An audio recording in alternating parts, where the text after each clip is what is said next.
Vacancia presidencial derrocó a 3 mandatarios en una década. Y vamos a empezar hablando precisamente de la última vacancia que hemos tenido. Por fin ya vamos a hablar de este tema, porque lo hemos tenido guardado, porque se asemejaban a otros titulares.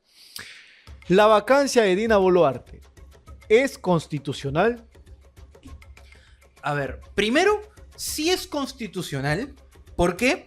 Porque se ha cumplido con, digamos, el procedimiento, los pasos, lo previsto por la Constitución.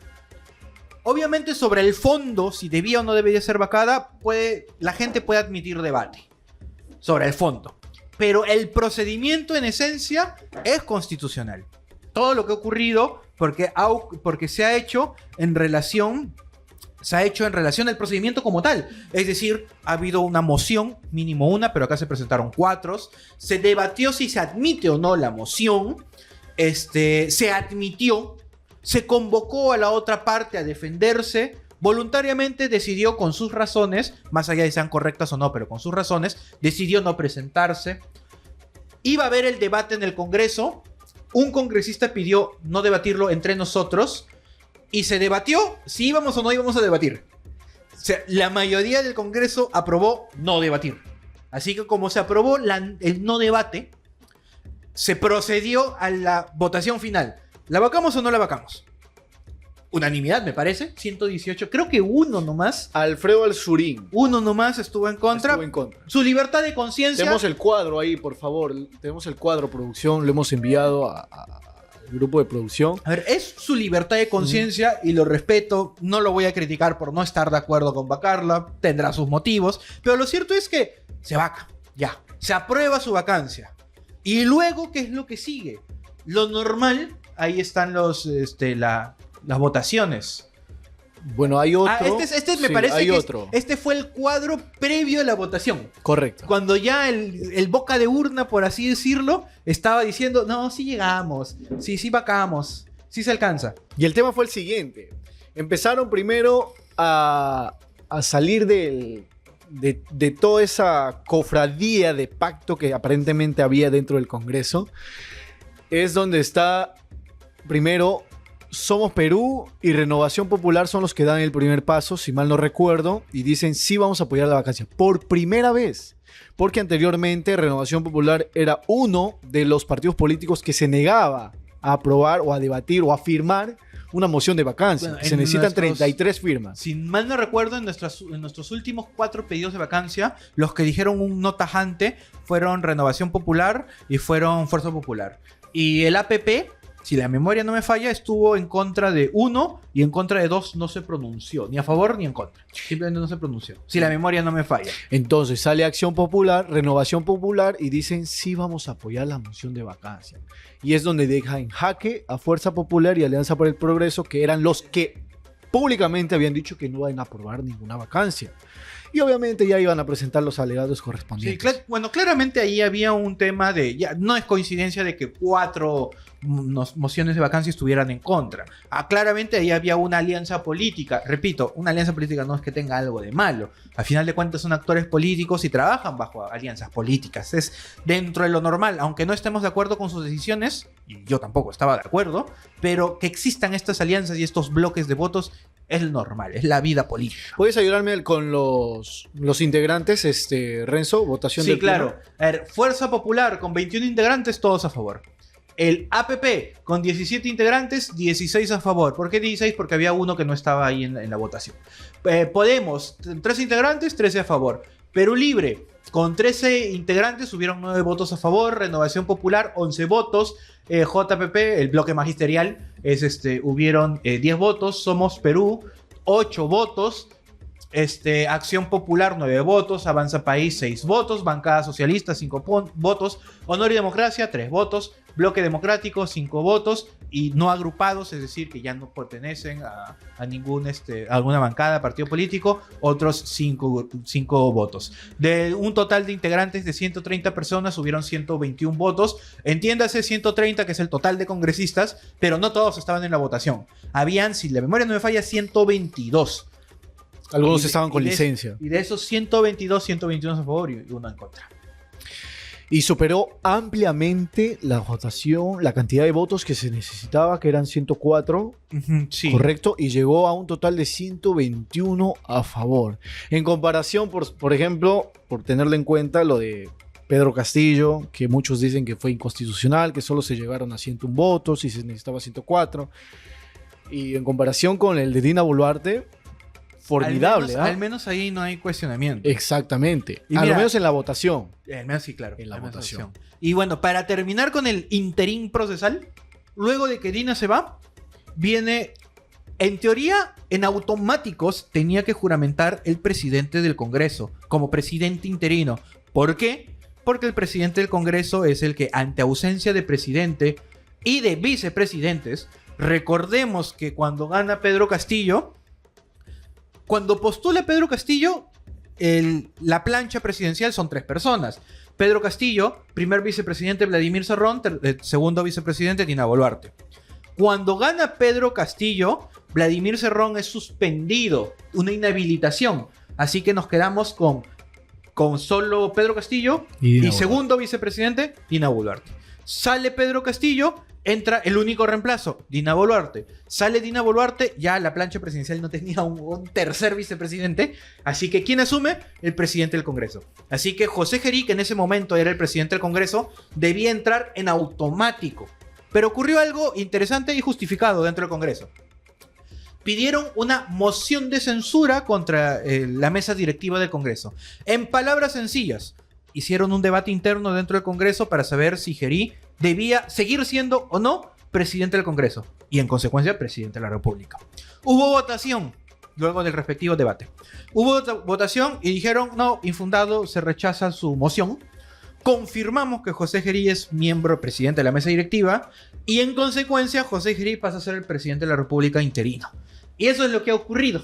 Eso básicamente es el resumen lo más laxo posible de lo que ocurrió este jueves y viernes. Para hacer una corta reminiscencia, para recordar la figura de la vacancia presidencial, está regulada por el artículo 113 de la Constitución Política de nuestro país y fue promulgada en 1993. Y este artículo establece 5 causales para declarar la vacancia de la presidenta, que son el perecimiento del presidente, la incapacidad moral o física declarada por el Congreso, que es precisamente la causal por la que ha sido vacada Dina Boluarte, y los anteriores presidentes, que ya lo vamos a mencionar, aceptación de la renuncia por parte del Parlamento, salida del territorio nacional sin permiso o el no retorno en el tiempo señalado y destitución tras haber cometido infracción de la Constitución. Son las 5 causales que establece el artículo 113 de la Carta Magna. Y lo que entra en el debate también, pero creo que antes deberíamos ir a revisar lo que manifestó sobre la vacancia, su defensa de Dina Boluarte. La defensa de Dina Boluarte. Si nos ayuda, producción, por favor, rápidamente. Sí, a ver, vamos a dar un muy breve contexto para entender esta información que se va a mostrar. A ver, primero, hay que tomar en cuenta. El jueves temprano se presentan 4 mociones de vacancia. Se admiten los 4 y se unifican en un único pedido el jueves a las 10:50 de la noche. Y se le cita en ese mismo acto de forma inmediata a la presidenta. Bueno, tengo entendido que a las 10:30 se aprueba la moción de vacancia. Se le notifica en Palacio a las 10:50 a la presidenta. Y se le cita a las 11:30. Es decir, un lapso de 40 minutos, tal vez un poco más, para que vaya corriendo, porque la verdad es la palabra, para que vaya corriendo a defenderse. Para tratar, entre comillas, de convencer al Congreso de que no la vaquen, por las razones que se le puedan ocurrir. Y ante ello, su abogado, Juan Carlos Portugal Sánchez, se reúne con la presidenta, se entiende que reciben juntos el comunicado y anuncian que no van a ir. Me dicen que van a las 11:30, voluntariamente decidimos no ir. ¿Pero por qué? Y ahí está el tweet. A ver, Yersin, ¿puedes leerlo? A ver, dice, no lo convalidaremos, titula el tweet de Juan Carlos Portugal, defensa técnica de Dina Boluarte. Un debido proceso parlamentario cuya decisión afecta a los derechos constitucionales, tiene mínimas y esenciales exigencias. El derecho a la defensa y su preparación dentro de un plazo razonable es una de ellas. El de hoy dice el Parlamento Nacional en ese seno democrático de debate por excelencia renunció a esta garantía. Okay, Y consumará su violación. El debido proceso es un derecho, no una ilusión. No es decorativo, no es simple formalidad y no lo vamos a convalidar. Lo legal no hace automáticamente razonable un procedimiento. Que la norma aluda al término inmediato no significa que el derecho de defensa y el proceso razonable no sea compensado de modo equitativo. 50 minutos entre notificación y audiencia es, en puridad, violatorio a cualquier procedimiento. No lo convalidamos. Jurisprudencias ya señalan que se ha castigado esta forma de actuar, así como debates y decisiones trasnochadas. No lo vamos a convalidar. Los derechos y garantías de orden constitucional y procesal no tienen rostro. No lo vamos a convalidar. Y por esa razón no acudiremos al Parlamento Nacional, no en estas condiciones. Básicamente lo que hace el abogado Juan Carlos Portugal Sánchez es cuestionar, criticar el resumen que ya les di. Que entre la notificación y citarte a audiencia, les dieron solo 50 minutos. ¿Y qué es lo que él dice? Tengo derecho a mi derecho de defensa. Pero para yo defenderme, algo que va de la mano es el plazo razonable. El plazo razonable es dame el tiempo proporcional, necesario, razonable, para que yo tenga tiempo de preparar mi defensa y presentarme y poder decir lo que tenga que decir. Y básicamente lo que está diciendo es, no me han dado plazo razonable. Y como no me han dado plazo razonable, no voy a ir. Porque si estuviera yendo, estaría convalidando su mal actuar de ustedes. No voy a ir para no convalidarlo. Ese es el resumen. Ese es el resumen de lo que cuestiona. Básicamente es sentar las bases para tal vez, eso ya dependerá de la estrategia de la defensa de la exmandataria, tal vez presentar alguna acción constitucional para querer dejar sin efecto la resolución del Congreso de la vacancia. Es una posibilidad. Lo cierto es de que se ha cuestionado bastante esta situación, este escenario. Y quiero leer también un extracto de lo que otro abogado, el doctor Dino Caro Coria, también dijo en una oportunidad hace no mucho. El propio TC ya ha dejado claro que el debido proceso es una garantía mínima que asiste al presidente sometido a un pedido de vacancia. Señaló y añadió que si bien el Congreso celebró formalmente las 3 sesiones previstas, le dio a Boluarte menos de 90 minutos para preparar una defensa ante 4 mociones distintas, sin debate y sin permitir un mínimo de argumentación.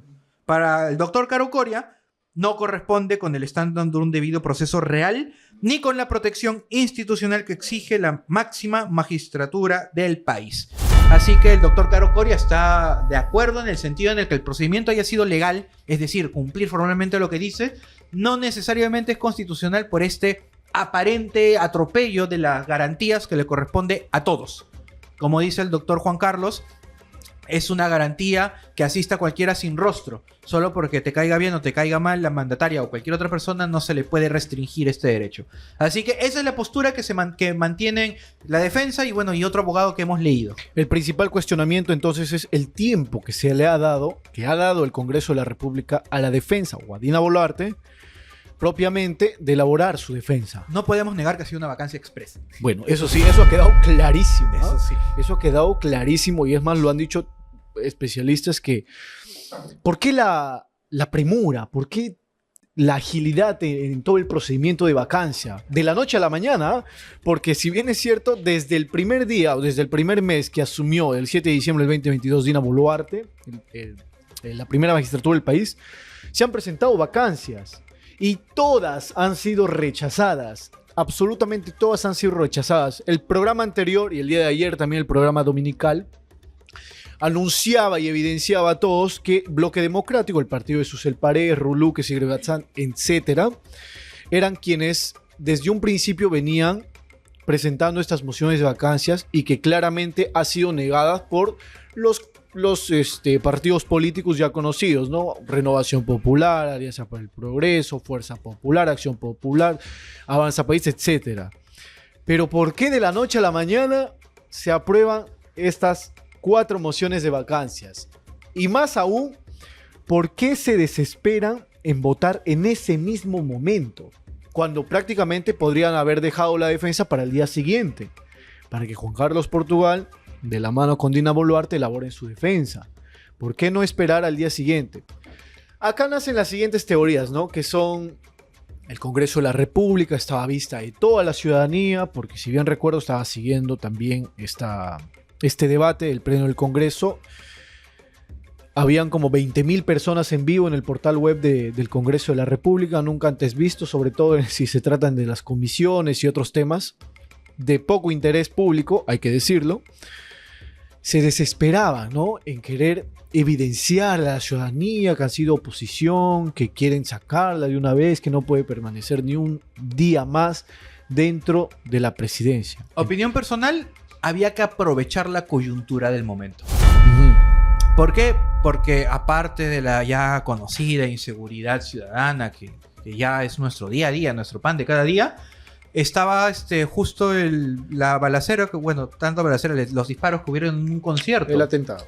Así que, y obviamente una indignación pública, una indignación colectiva, ya superando los límites de tolerancia de muchas personas. Veníamos de sobrevivir a un paro de transportistas nacional que duró 2 días y que presuntamente se habría cortado con la promesa de que íbamos a hacer algo. Detengan el paro, vamos a actuar, nos vamos a preocupar por ustedes, pero detengan el paro.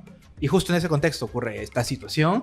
Así que había que aprovechar el momento en el que todo el mundo, ya sea pasajero o sea permanente, pero estaban particularmente indignados, sumado a la pésima respuesta del Ministerio del Interior y de la Policía. Esa, repito, pésima respuesta de echarle indirectamente la culpa a la organización del evento al decir que no hay permisos. Ok, si no tienen permisos, pónganle las multas, pero no los maten. Así que... O sea que es justificable, decían, el atentado. Claro. Ah, ya, por no tener permiso, ahí está pues las consecuencias. O sea, Pésima respuesta. O sea, quien haya hecho ese comunicado, no me gusta esa expresión, pero que lo despidan. Qué pésima. si hay algo que ha caracterizado también al gobierno de Dina Boluarte es por los comentarios inapropiados de quienes han presidido los diferentes gabinetes A ministeriales. veces de ella, a veces de Santibáñez. De Morgan Quero. Yo me acuerdo más de las de Santibáñez. Yo por ahí de Morgan Quero también, cuando dijo que las ratas no tienen derechos, haciendo alusión a los que realizan las protestas. También Santibáñez cuando habló en la ONU sobre la ley de amnistía, de que todos estábamos de acuerdo, todo el pueblo peruano, ante la ONU. Pues qué vergüenza. O sea, hay un sinfín de cosas que ciertamente han hecho de que el gobierno de Dina Boluarte sea cada vez más débil. Y es lo que les ha caracterizado. Liliana Tina dice: la izquierda no lo quisieron. Tema dice: y el lagarto Vizcarra nombró sobre el gabinete después de 11 días. ¿Y qué pasó? Dice: ¿quiénes serán los ministros de este payaso que durará unos pocos días? Dice Benito Ramos. Aún no tenemos noticias de que ya estén juramentando los gabinetes. Si no, producción instantáneamente lo hubiese pasado y hubiésemos cubrido Y nos hubieran cortado. Pero sí, de manera necesaria. Cuando se sepa, el Caput lo va a compartir. Obviamente. Siempre. Esperábamos, pero teníamos la intuición, la mera sospecha de que mientras estemos en el en vivo, Tal vez se iba a juramentar a los ministros. Pero vemos que aún no hay iniciativa, no hay todavía una respuesta por parte del presidente José Gerí. Esperemos que sea pronto. Esperemos que sea pronto. Repito, como lo dije en 2 noticias atrás, en mi opinión personal estamos dentro de un tiempo razonable. Dado toda la situación express que ha ocurrido, no le puedes exigir a alguien que elija a quienes van a dirigir las políticas de un país entero en 1 día, 2 días, 3 días. Así que, pero igual es necesario que sea pronto, por la situación de emergencia del país. Y ya, para recordar también rápidamente las vacancias que hemos tenido en estos últimos 10 años. Empezando desde Pedro Pablo Kuczynski, PPK, que por el tema de los mamanivideos había salido a renunciar junto con su gabinete ministerial. Posteriormente a ello se procedió con la vacancia. Si no me equivoco, PPK no había renunciado. Había renunciado, pero entre las causales... Fue una renuncia bajo amenaza de Claro. Tenemos todas estas mociones de vacancia en contra tuya, y como que por dignidad renunció. ¿Qué es lo antes que se esperaba de Dina Boluarte? Porque Sí. también se voceaba de que iba a renunciar. Esos falsos rumores de Dina a las 8 va a pronunciar su renuncia. Sí me acuerdo. Y prácticamente eso fue lo que pasó con Pedro Pablo Kuczynski, pues, ¿no? Por todo el tema, y que habían nacido todo este tema de mociones de vacancia a raíz de los mamanivideos. Y que si no me equivoco, justo el día que renuncia, también ese día le da un indulto a Fujimori. No Ese recuerdo mismo si día fue ese fue, mismo si día. mal A no ver, recuerdo. a los 218 personas que nos están viendo, si nos podrían hacer recordar si ese mismo día de la renuncia, Pedro Pablo Kuczynski indultó a Alberto Fujimori. El indulto que después fue declarado nulo, hubo un roche ahí, Sí, pero sí, ese fue un fue tremendo lío. el indulto. Bueno, y Vizcarra sí lo hubo acá. Posterior a la disolución del Congreso del 2019. Exacto. Y que, ojo, hay que decirlo, tiene bastante allegada popular por ese acto de Sí, disolución del Congreso, cierto. porque ahí vienen los argumentos, ¿no? Fue el único que disolvió el Congreso corrupto, etcétera, etcétera. Que si mal no recuerdo era el que ¿De tenía los como 70 congresistas fujimoristas. Creo que un poquito menos, pero tenían Ok, una amplia ok. mayoría. La mayoría de mociones, ellos tenían la mayoría mínima. O sea, no una mayoría para todas las mociones, pero sí en las básicas, ellos eran el bloque que prácticamente decidía. Rod Rivas dice, no fue ese día. Bueno, será entonces, si no fue ese día el que... No fue un PPK. 25 de diciembre, creo que lo indultaron a Fujimori. No creo, recuerdo. creo. Para creo, Navidad, pero ¿no? bueno. Para Navidad, porque Pero decían sí. que era el regalo de Navidad de Alberto Sí, Fujimori. algo así, un 24 25. Bien, después de Martín Vizcarra, Merino. va a ganar Martín Vizcarra y viene Manuel Merino. También presidente del Congreso en aquel entonces. Ujú. ¿Es correcto? Así es. Manuel Merino. Renuncia a Manuel Merino y toma allí la batuta, si mal no recuerdo, Francisco Sagasti, porque también era en aquel entonces presidente del Congreso, presidente de la mesa directiva. No, es que ahí sí hubo un debate.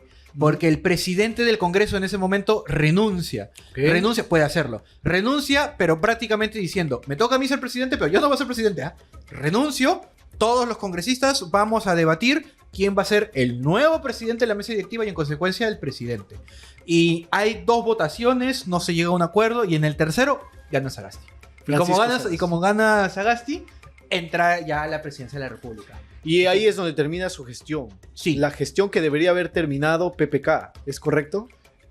Sí, la Es de correcto. PPK, que después Mire, debió haberla terminado Vizcarra. ¿Cuántos Y la terminó- presidentes de una sola gestión han tenido que pasar Y luego Merino. para Y que si recién quieres, se culmine y si su quieres gestión? agregar a Flores Arauz. También, que fue un que día, creo. Sí, Sí, fue un día y fue- luego Cuando se va desistió de presidente. eso fue un chiste. Eso quedó para los jafas. Sí, Eso fue una anécdota, realmente la quedó verdad. para la historia. Sí, me he tomado el tiempo también de ver ahí crónicas de ese día donde llega también el premier que fue del Solar, Ujú. que fue Sí. premier, hizo el pedido de confianza, etcétera, etcétera, etcétera. Y después llegamos a lo de Pedro Castillo. Elecciones 2021, segunda vuelta, Keiko Fujimori, Pedro Castillo, ganador, Pedro Ah, Castillo. Pedro Castillo. Gobierna 1 año y medio y allí viene el suceso histórico golpe también del 7 de diciembre del 2022. Fallido golpe de estado de Pedro Castillo por la cual está afrontando un Y juicio. como consecuencia su vacancia. Bueno, era una vacancia un poquito más justificada. Comentario tal vez impopular entre algunos, pero diría yo más justificada porque de verdad intentó modificar todas las instituciones de justicia. Pero en cuestión del proceso, creo yo, del proceso, allí está el debate, ¿no? Ah, sí. Claro. Ahí hubo El debate debido proceso, si es que se hubo cumplió o no. votos, hubo el debate para admitir la moción. Porque recuerdo que en la vacancia de Pedro Castillo, ese día se iba a debatir una moción de vacancia en contra de Claro. Pedro Castillo por otro motivo. Por otro motivo. Y Pedro Castillo, antes de que entre esa moción de vacancia, hace su mensaje a la nación, el fallido golpe de Estado, se va fugando. ¿Y qué hace el Congreso? Como el Congreso ya tenía en agenda la moción de vacancia, entran al debate, pero cambian el debate. Se iba a debatir por A y se termina debatiendo por B. Y se aprueba su vacancia por B. Se aprueba su vacancia por B Y se alcanzan con- votos. y también con dudosos si alcanzaba o no alcanzaba votos y se le termina excluyendo. Pero, si mal no recuerdo, el Tribunal Constitucional emite un pronunciamiento Ujú. sobre el tema y dice que el procedimiento constitucional previsto en nuestra norma magna es para un procedimiento de una situación de orden constitucional. Y en ese momento no estábamos en orden constitucional por todo lo que había ocurrido por Castillo y esa falta de orden constitucional es la que avala lo que ocurrió en el Congreso porque el argumento del TC, Ajá. porque más allá de que se variaron algunas cosas del procedimiento, se mantuvieron las garantías esenciales que son admitir a trámite la moción, debatirlo, votar Ok, tal vez no llegaron a ese número de 104, pero hubieron más de 100, o sea, hubo una evidente mayoría. O sea, esas situaciones como que trataron de... Y el desorden constitucional para justificar lo que ocurrió ahí. No recuerdo si el tema de otorgarle el derecho a la defensa. ¿Lo recuerdas esa parte? No sé, no recuerdo que se haya mencionado. No recuerdo que se haya mencionado. Y aparte, ¿qué iba a ir a defender?